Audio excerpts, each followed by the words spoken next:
I have never met an entrepreneur who started his business just so they could do the business stuff that the business needs done. They started their business because of a passion. They saw an opportunity, a way to make money at it, solve a problem, all those things. And I think most of us figured, well, we'll figure out the business stuff when we need to figure out the business stuff. I'll just Google it or something like that. But then you start to do that, and it's practically impossible to find good, practical, actionable advice. So what do we do? Welcome to the Get Business Savvy podcast. I'm George Black, and this is AJ Bishop. I Googled this phrase, where to find business advice for entrepreneurs. Let me just share some of the things that came up, okay? So the top hit was BuildFire. Never heard of them. And they had some suggestions. You could go to SCORE. I've heard of SCORE. It's retired executives that give free coaching, okay? Community colleges, okay, for small business centers. Okay, well, maybe I can go learn something.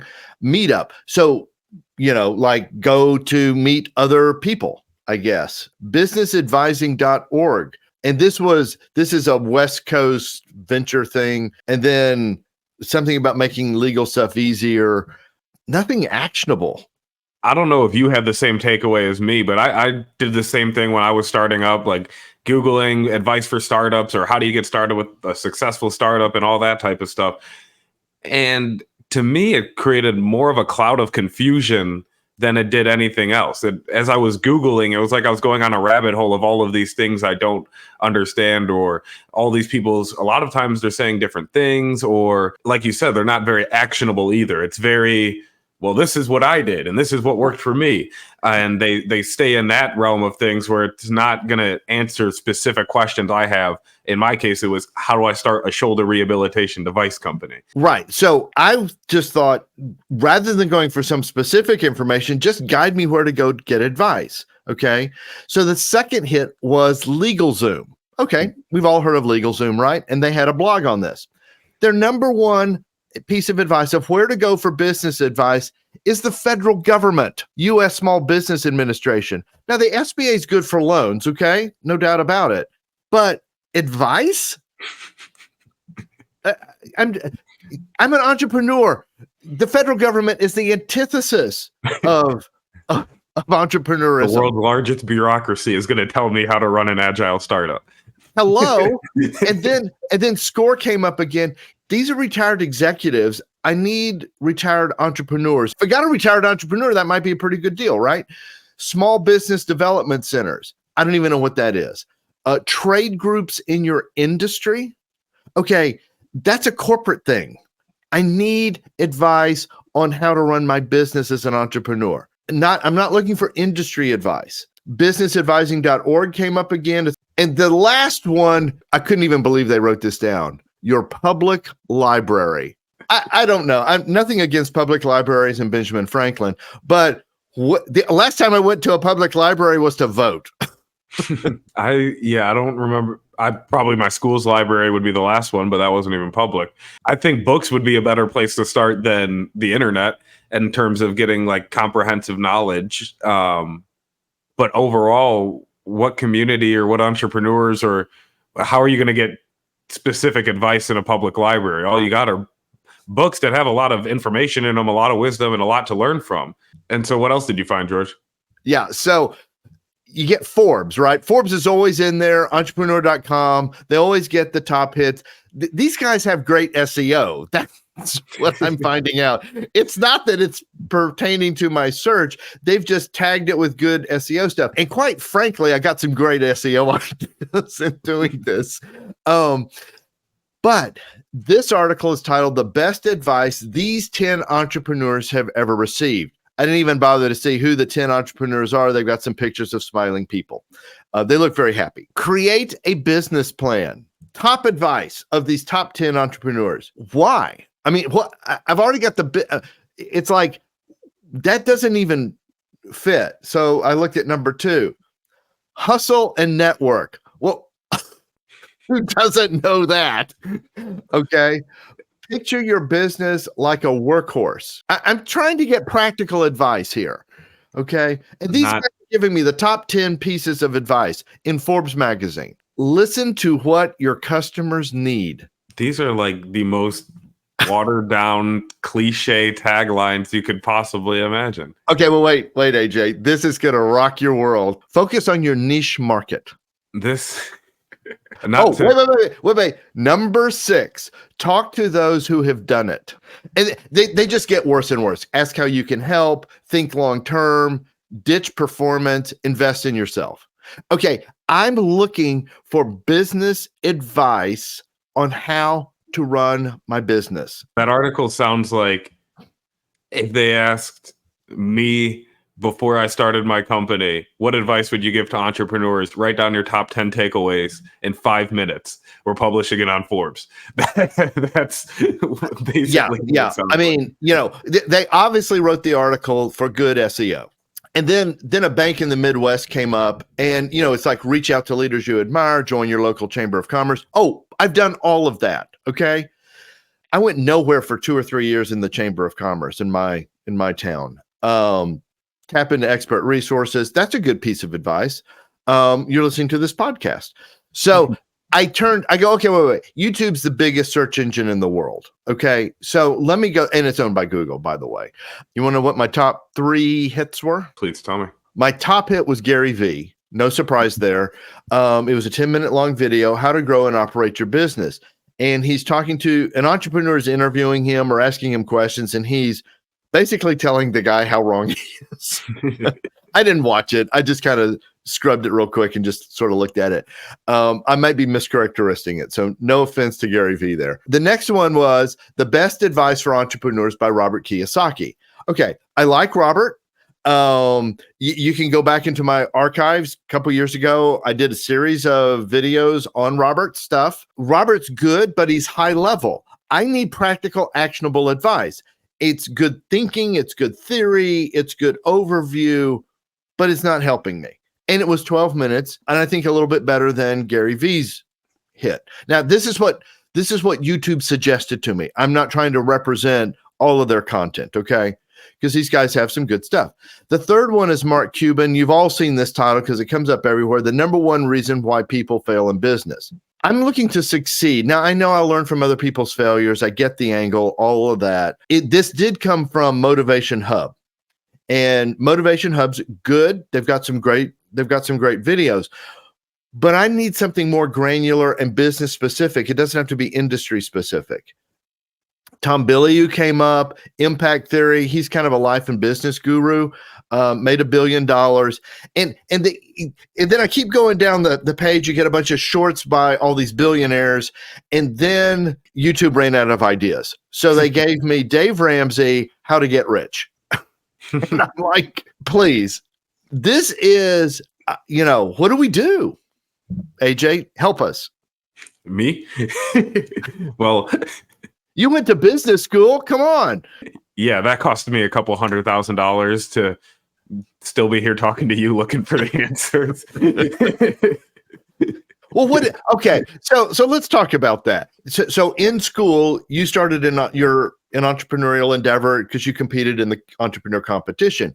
So talk about how business school helped you or didn't help you, as the case may be, in the entrepreneur stuff. The only thing that I can think of it directly helped me with is understanding the vocabulary. So I could walk into a room full of other business professionals or go into a networking setting, and I could talk to people, and there wasn't going to be an acronym or an abbreviation they threw by me that I didn't understand, or a business concept that I wasn't familiar with. So it almost gave me, it gave me like an alphabet, maybe, is the way I'm thinking about it. Like, now that you asked me the question, is like, I went to business school hoping to learn how to build a business, and like, or if we want to use an analogy here, like build a house. But business school kind of just shipped me all of the parts, threw some labels on them, gave me a bunch of extra stuff that they were like, oh, you might need it. And then I go out in the real world trying to build a business, and I realize, oh, they didn't give me any instructions on how to actually use any of these pieces together. Okay. So this is kind of like those log cabin homes or something like that. Yeah, something like that. Where you buy the house and they ship you all the parts, And so, like business school, it's like I want to build a business. So you go to business school, they give you all these parts. And I've been to business school too, guys. So I get this. And what they give you is they give you a lot of extra parts that you don't even need. They give you no instructions on how to put it all together. So you really don't know which parts to use and which parts not to use. Exactly. And so you're just standing in the middle of this big pile of parts to assemble into your log home, or in this case, your business, right? Exactly. So what did you do for business guidance for your, or really for entrepreneurial guidance? That's what we're talking about. Well, while the business school did only give me the parts with no instructions, because I joined that entrepreneurship competition through the school, Right. that program actually gave me access, and they gave me access to the school's network. And with that, I was able to talk to other people who were actually running businesses in the community, and they started to give me instructions. So Off campus. off campus. So the school showed me where to go, but it wasn't at the school. It sounds like they more like pointed you and said, hey, go over there and see if you can find some help. Exactly. Oh, okay. All right. Yeah, the program was getting us out in the community and getting us to build the network, because the entrepreneurship department understood that entrepreneurship doesn't happen with the piece of paper that I earned by going to school. It happens by the community you build and the network you're able to leverage in order to figure out the instructions for your business. So you got involved with, like, because I know there's like a tech incubator, kind of maybe an entrepreneur incubator. You got involved with there and found some good help, right? Yeah, they partnered with like the local co-working space, which had a lot of connections in the community, and a great network of mentors as well. And that's actually how I got, or we've talked about this before, but my entrepreneurial whistle, or your guide. My first one was because of that. At that co-working space, I met her and I could tell that, oh, she's helped guide a lot of entrepreneurs. She's an entrepreneur herself. She's done it up and down the value chain, from big companies to small companies. The way she struck me was very, very, very practical. The first thing she did when I met her was give me a homework assignment due the next day. And because I did that assignment, she decided to be my consultant for free. What was the assignment? What tax form I need to file and what day I need to file it. Because she asked every entrepreneur and none of them know. Well, and you know me, I ask a different question. Where are you headed? Yeah. And no entrepreneur really has they give me a metric. They give me a number. Yeah. And then that was my second entrepreneurial guide. I met you at the school. We've detailed this before, but you weren't adjacent with the program, and I would have met you through the program. We just met prematurely. And then, so she was very much in the administrative, down in the details. Yeah. These are the paperworks that build businesses. This is these are the schedule that businesses have to abide by. This is the rule book businesses have to play by.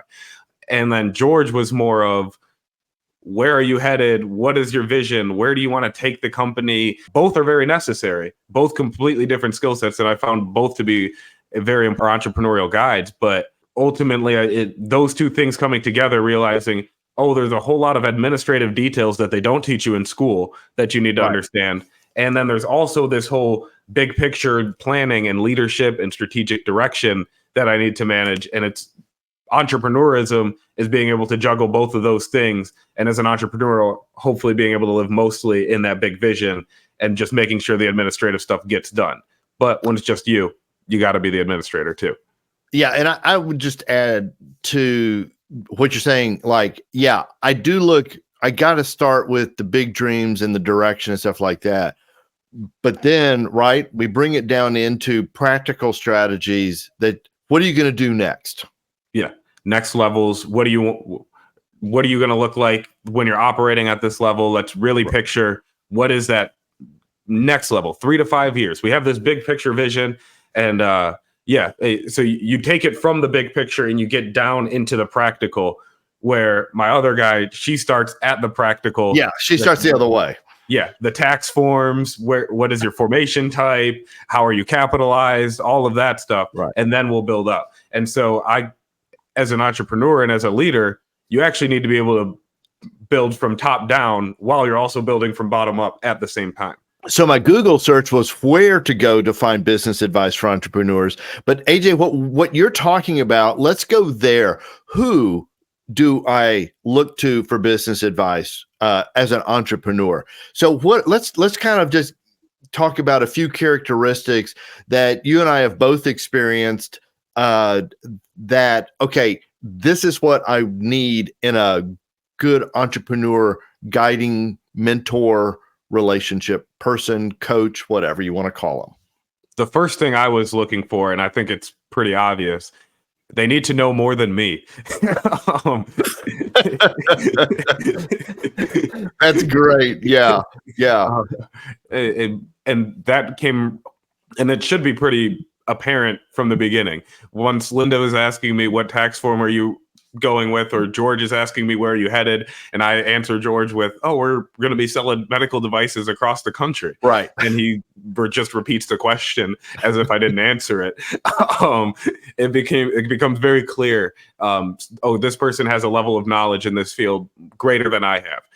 And I guess this is the second point, but it plays right off of the first one, is experience. Have they done it before? Right. Have they walked in these shoes? Can they give me authentic advice based on their experience? And if they are experienced, they're going to be more knowledgeable than me. So those two kind of tie right in together. Yeah, let's talk about that a second, because I'm a big advocate of this. And as you know, I've helped lead 19 companies and I've guided numerous entrepreneurs. And I've been exposed to 24 industries, worked in them, see how they work. So having done it, and I've had people observe, they're like, that's what they like about me is I've actually done it. I've been in the trenches. I've been in those rooms where you have to make the hard decisions. What are you going to do? We're about to run out of cash. We're going to lose everything. That's the pressure cookers. That's where the rubber meets the road. What's been told to me by younger entrepreneurs like yourself who are looking for stuff is they keep finding people who are just, they're processing other people's data or information or experience and stories, and then they're assimilating it and then they're turning it out. So it's processed, and so it's easy to digest, and they're teaching and making money off of that and all of that, but they haven't actually done it. Now, guys like Gary V, he started in the wine business. Okay. I don't know if anybody knows that or not. I didn't actually. Yeah. Yeah. So he's actually done it. Okay. But it was in the wine business. Now, here's what that shows is, and this is what I've discovered too, is that I am on the business side of business, and I've got, and that's a very broad category. Okay. So it's everything from numbers to direction to people to operations to, marketing. It's all that kind of stuff. It's not the passion of what you do. What I have found is that translates to virtually every industry. And that's what Gary V is. I mean, he's translated to it doesn't matter what your specific business is, and I'm not recommending Gary. I'm not saying not to. I'm just saying he's very high level, where I'm trying to be right there at the practical advice level. Yeah, and you hit on something there where you're talking about how a lot of people, you can tell they're just summarizing a bunch of what they've learned, or they're kind of projecting the status onto you of, oh, I have these corporate credentials, or I have these acronyms after my name. So because of that, I am this expert and you should listen to everything I say and my advice is golden. And the only reason it won't work is if you don't follow it right. Right. There's a lot of those types of people who are going to try to guide you. And I know there's a ton of them on the internet, but what you really want is practical, experienced guidance, where when I have a very specific question, or I'm trying to make a very specific step, I'm trying to achieve a very specific level, I'm trying to get somewhere, I have a vision in my head that I'm trying to get to. I don't need just work really hard and you'll get there. Because Right. I might work really hard and work my way away from where I'm going. I need to work hard towards where I'm going, and I need the advice that way. To that end, I mean, billionaires have been there and done it, right? Jeff Bezos started in his garage. Mark Cuban, same story. Michael Dell at Dell Computers, selling out of the trunk of his car. But they're billionaires now. They're running multi-billion dollar companies and enterprises, and they're not in touch with that. Now, Mark may be a little different because he's on Shark Tank and he's seeing startup entrepreneurs and things like that. And I find him very relatable in that, but he's coming at it from, who do I want to invest in? Because he's got a whole organization that'll help him grow. Okay. If you get Mark as an investor, you get a whole team that comes alongside you, not Mark, but his team. And so I think they've got to have stayed close in the trenches, and you've got to be clear about your objective, because like in my Google search, what's coming up on YouTube a lot more than just in Google is how to make millions of dollars, how to have a jet aircraft, and it's like, I just want my bakery business to work and make a living for my family and enjoy life. I don't need a jet airplane to do that. Yeah. And that, I think a lot of times you brought it up with the Bezos and the Musks, how at one point they were just a startup entrepreneur and now they are a billionaire. Very true. Right. But that process has taken decades, to the point where that picture of Jeff Bezos in the garage in his mind is probably just a picture at this point. He doesn't remember what he was doing on a day-to-day basis. Yeah. He might remember a little bit of, oh, that was hard, or like he has his story in his head of what that was like, but he's not going through it anymore. He doesn't actually remember what it smells like, what it feels like to be going through the difficulties, because he separated himself from decades of that, and also billions of dollars and all the social connections and all the private jets and the whatever, once you get to the billionaire class of society, all of those distractions that have gotten to him have to at least cloud what your memory of being an entrepreneur and how you can help entrepreneurs. Yeah, it's like these guys are the elites, like elite athletes. These are the elite achievers in the business world. Okay, nothing wrong with that, and certainly something to aspire to if that's your thing. But but I'm in AAA baseball, or I'm just trying to get into the farm club, or whatever. I'm on a college, I'm just trying to break it. It's a whole different game, and I'm not like, a lot of these people, when you start researching it, there's money in the family. They didn't start at $0. They didn't start at $1 million. They started at more. Okay. So you just don't know people's backgrounds. It's just like talent. Some guys, gals have more talent than others. Some just have to work harder to achieve it. It's all different, but it's a different level of advice. When I'm trying to break in, I'm not in the big show. Exactly.